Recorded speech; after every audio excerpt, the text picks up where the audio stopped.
There's a whisper, isn't there? A silent echo that accompanies so many of our days, even the sunniest ones. A question that sometimes screams in our chest, in sleepless pre-dawn hours, or emerges as a subtle shadow amidst the noise of daily life. Why does it hurt so much to live? Why this persistent feeling that something is fundamentally heavy?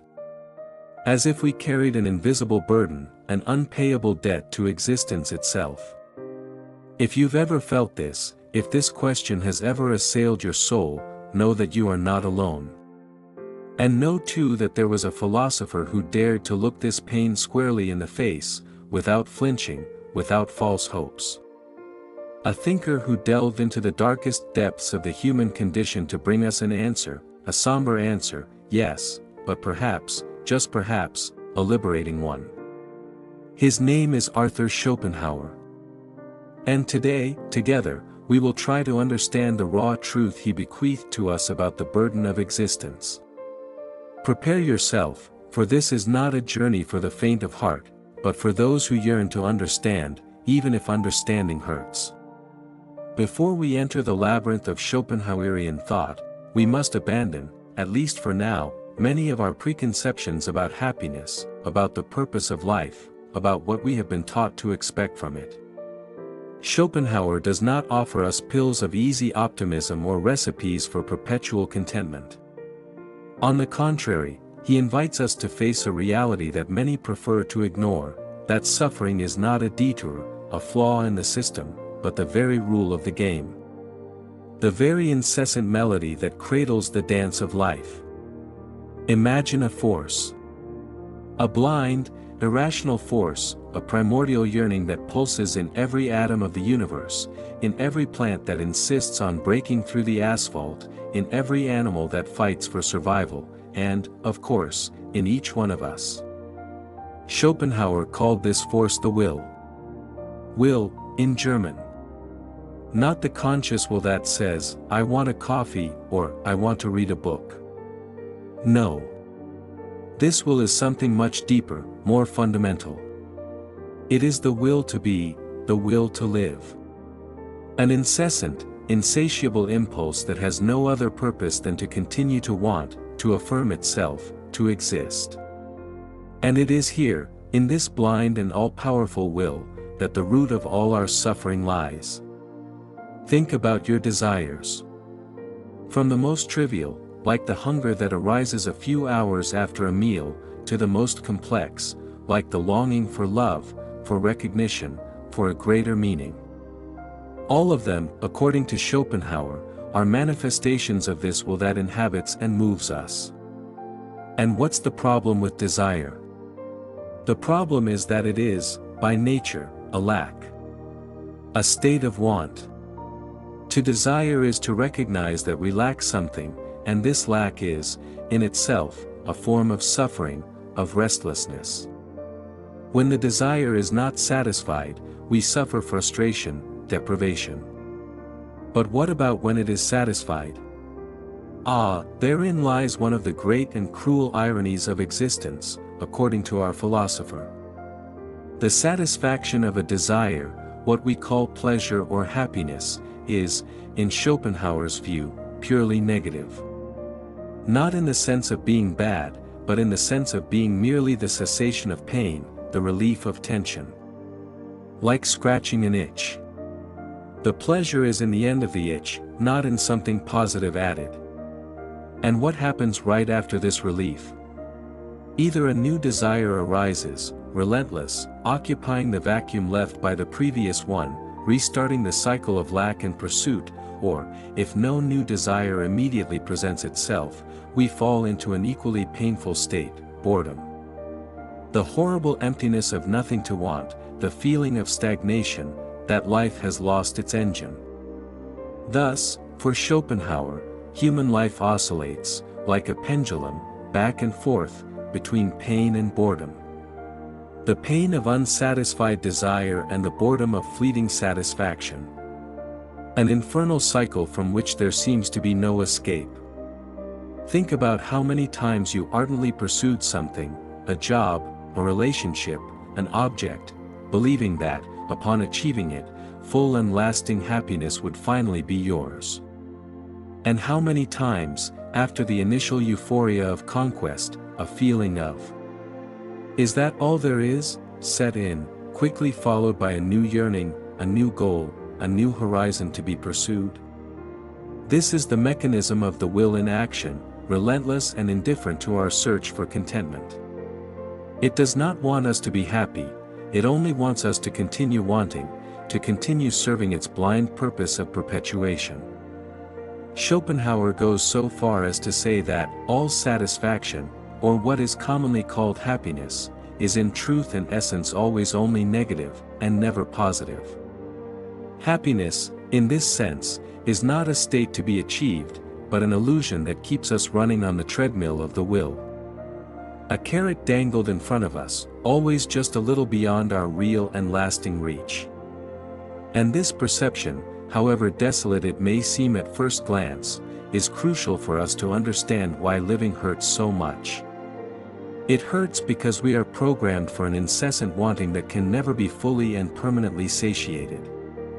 It hurts because each relief is merely the prelude to a new tension. And if this dynamic is already cruel in itself, the human condition adds even more complex layers to this suffering.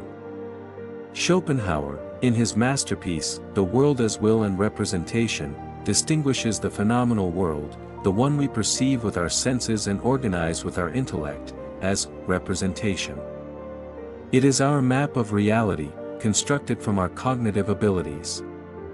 But behind this representation, like the Kantian thing in itself, lies the will, the true essence of the world. In non-rational beings, in animals, this will manifest itself more directly, more immediately. The animal suffers, no doubt. It feels physical pain, fear, hunger. But its suffering is, for the most part, confined to the present. It does not torment itself with the sorrows of the distant past nor with the anxieties of an uncertain future in the same way that we humans do. We, with our capacity for reasoning, with our sharp memory and our fertile imagination, elevate suffering to a new level of refinement and cruelty. Our intelligence, which could be seen as our greatest asset, becomes, in the Schopenhauerian perspective, an amplifier of pain. We incessantly revisit the mistakes and losses of the past, ruminating on them, feeling their sting as if it were today. We project onto the future a myriad of fears and worries, many of which will never materialize, but which afflict us in the present with devastating force. The awareness of death, this specter that hangs over all life, is a constant source of anguish for human beings, something that probably does not torment other animals with the same philosophical and existential intensity. The higher the consciousness, the greater the capacity to suffer. The genius, for Schopenhauer, is one who possesses an intellect so powerful that he can, to a certain extent, free himself from direct service to the individual will to contemplate the eternal ideas, the pure forms behind phenomena. But this same clarity of vision also reveals to him with more intensity the misery of the world, the tragedy of existence. It is as if, by climbing a mountain to get a wider view, we see not only the beauty but also the full extent of the desolation. And there is loneliness. The intrinsic loneliness of the conscious being, who perceives himself as a separate individual, an I thrown into an indifferent world. This individuality, this principium individuationis, is, for Schopenhauer, an illusion created by representation. At the level of the will, we are all manifestations of one and the same force. But, at the level of our lived experience, we feel painfully alone, enclosed in our own subjectivity, struggling to truly connect with others, who are also trapped in their own bubbles of wanting and suffering. If these reflections are echoing somewhere deep inside you, if this description of the existential burden seems familiar, know that this is a safe space to explore these sensations. Often, society pushes us towards superficial optimism, towards a denial of pain. But here, we seek intellectual and emotional honesty. If you feel that this conversation is important, that bringing these difficult truths to light can, in some way, alleviate the weight, consider liking this video. It's a simple gesture, but it helps our message reach other people who may also be wondering why life, at times, feels so incredibly heavy. And, of course, share your own experiences and thoughts in the comments. How does Schopenhauer's philosophy resonate with your personal journey? This dialogue is fundamental.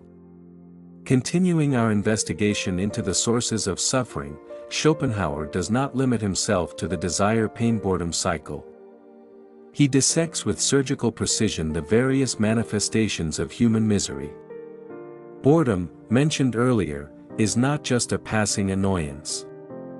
It is the terrifying revelation of the emptiness of existence when desires momentarily fall silent.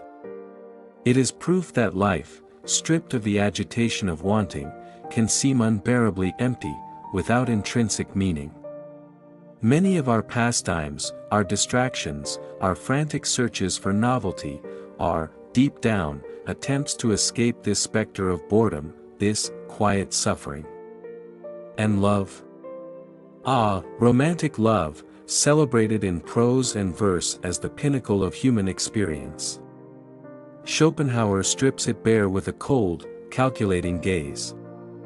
For him, passionate love, overwhelming sexual attraction, is nothing more than one of the most ingenious artifices of the will to live to ensure the perpetuation of the species. We are deluded by intense feelings, by the promise of a sublime fusion with the other, but, deep down, we are mere instruments of the procreative instinct, which aims to create new beings so that they too can suffer and perpetuate. The cycle. Nature deceives us with the bait of pleasure and passion so that we fulfill its objective, often at the expense of our individual and lasting happiness. How many broken hearts, how many tragedies, how many lives ruined in the name of this genius of the species that manifests as love? Schopenhauer would say that the suffering inherent in love passions is just more evidence of the will's cunning. The very structure of society, with its competitions, its hierarchies, its struggles for power and recognition, is seen by him as a battlefield where different manifestations of the will clash.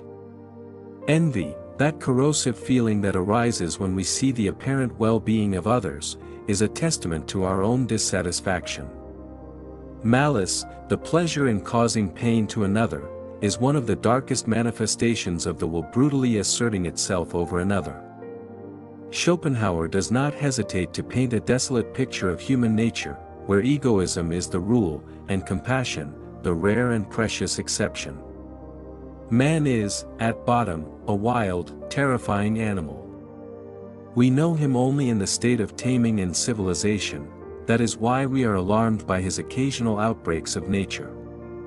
A harsh statement, but one that forces us to reflect on the horrors that human beings are capable of inflicting on each other. And, hovering over all this, is the ephemerality of life and the certainty of death. All our effort, all our struggle, all our suffering, will inevitably culminate in the annihilation of our individual self. This awareness of finitude casts a shadow over all our pleasures and achievements.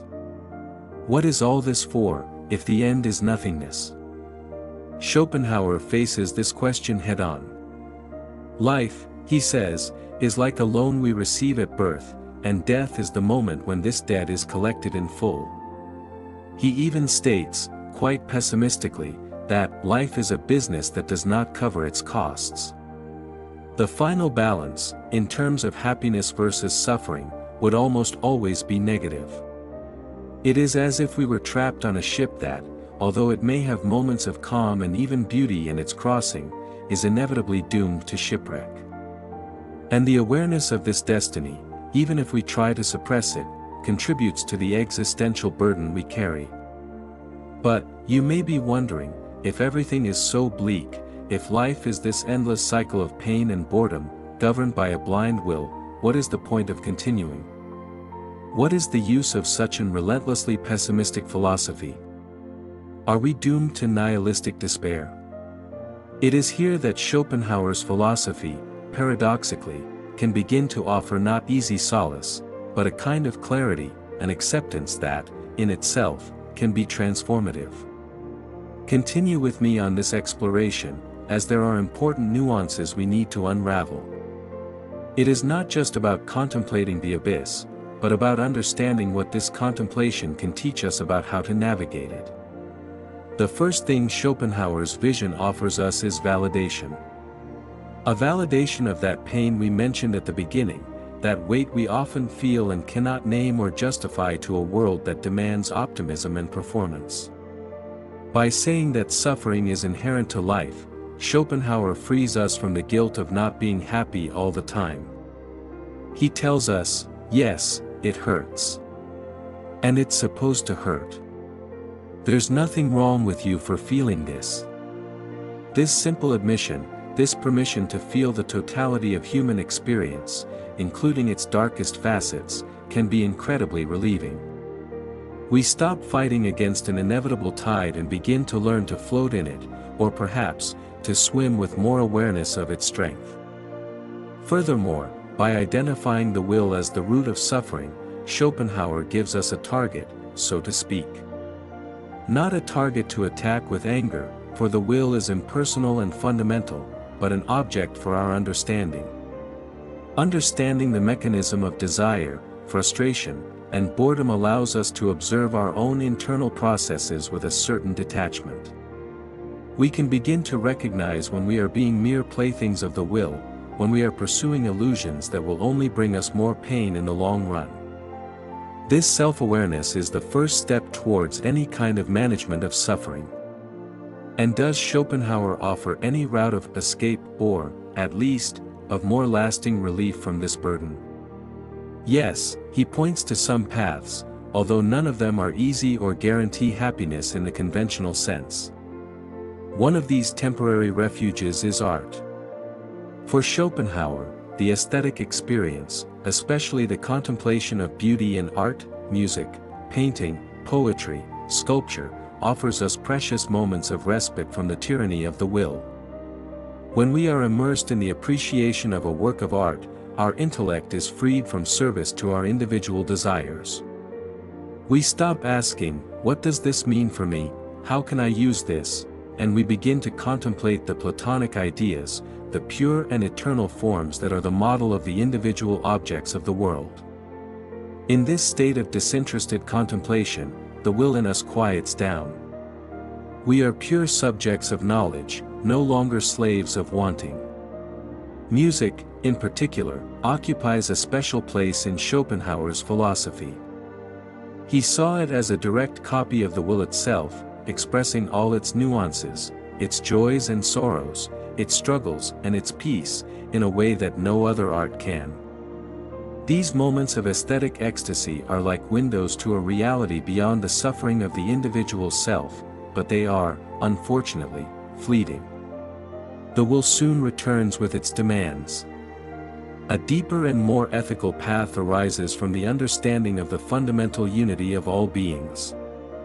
If the will is one and manifests itself in everything that exists, then the separation we perceive between ourselves and others is, ultimately, an illusion, the veil of Maya, in the Hindu tradition, which Schopenhauer admired. When we recognize that the same suffering that afflicts us also afflicts the other being, whether human or animal, compassion, mitleid, springs forth in us.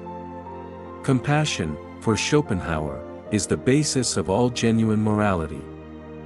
It is not a calculated benevolence or a duty imposed by reason, but an intuitive and direct recognition of the identity of our innermost being with the being of the other. Tat tvam asi, thou art that, say the Upanishads. By feeling the pain of the other as if it were our own, we momentarily transcend the limits of our egoism, which is the most direct expression of the individual will. The practice of compassion, of altruism, can alleviate not only the suffering of others, but also our own, by connecting us with something greater than our small self. And if this dive into Schopenhauer's philosophy is provoking in you a desire to further deepen your understanding of the great questions of life, of the mechanisms of our mind and our existence, I invite you to join our community of thinkers and explorers. Subscribe to the channel and activate the notification bell. With each video, we try to unravel a little more of the mysteries that surround us and that dwell within us. Your participation, your comments, and your shares are the fuel that allows us to continue this philosophical journey. But Schopenhauer points to an even more radical path, reserved for a few, for those who seek a more definitive liberation from the cycle of suffering, the denial of the will to live. This is the pinnacle of his philosophy, strongly influenced by the ascetic traditions of the East, such as Buddhism and Hinduism. If the will is the source of suffering, then the only way to cease suffering permanently would be to quiet this will within us, to deny it.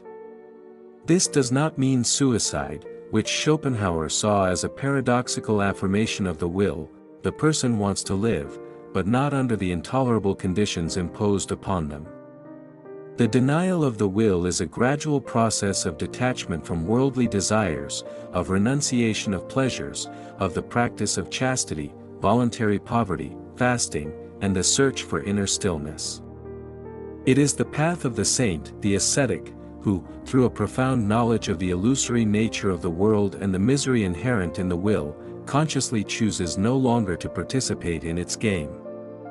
In this state of denial of the will, the individual would achieve a kind of peace that is not the noisy joy of satisfied desires, but the profound serenity of nothing wanting, of nirvana. It is a state that transcends individuality itself, a fusion with a void that is, paradoxically, fullness. It is important to note that Schopenhauer did not see this as a prescription for everyone, but as an extreme possibility, a horizon of liberation for those who feel the weight of the world particularly acutely and who possess extraordinary inner strength. For most of us, who remain immersed in life, with its desires, its struggles, and its attachments, the lesson is perhaps more modest, but no less valuable. Understanding the dynamics of the will can help us cultivate a certain detachment, not to take our suffering so personally, to recognize the universality of pain, and, from there, to develop a deeper compassion for ourselves and for others. We can learn to find joy in small things, in moments of respite, without expecting them to last forever or to solve the fundamental problem of existence. We can seek refuge in beauty, in art, in nature, in genuine connection with other beings. Schopenhauer's philosophy, with all its harshness, is not an invitation to despair, but a call to radical honesty. He forces us to take off the rose-tinted glasses with which we often view life and to see reality in its raw nudity. And there is a strange beauty in this honesty. There is a dignity in facing suffering head-on, in naming it, in understanding it, instead of fleeing from it or masking it with false consolations. And now, after confronting this relentless vision of existence, after traversing the dark corridors of the will and suffering, what remains? Are we condemned to a resigned sadness? Or is there, in fact, a sliver of light, a form of wisdom that emerges from this darkness? Schopenhauer believed so.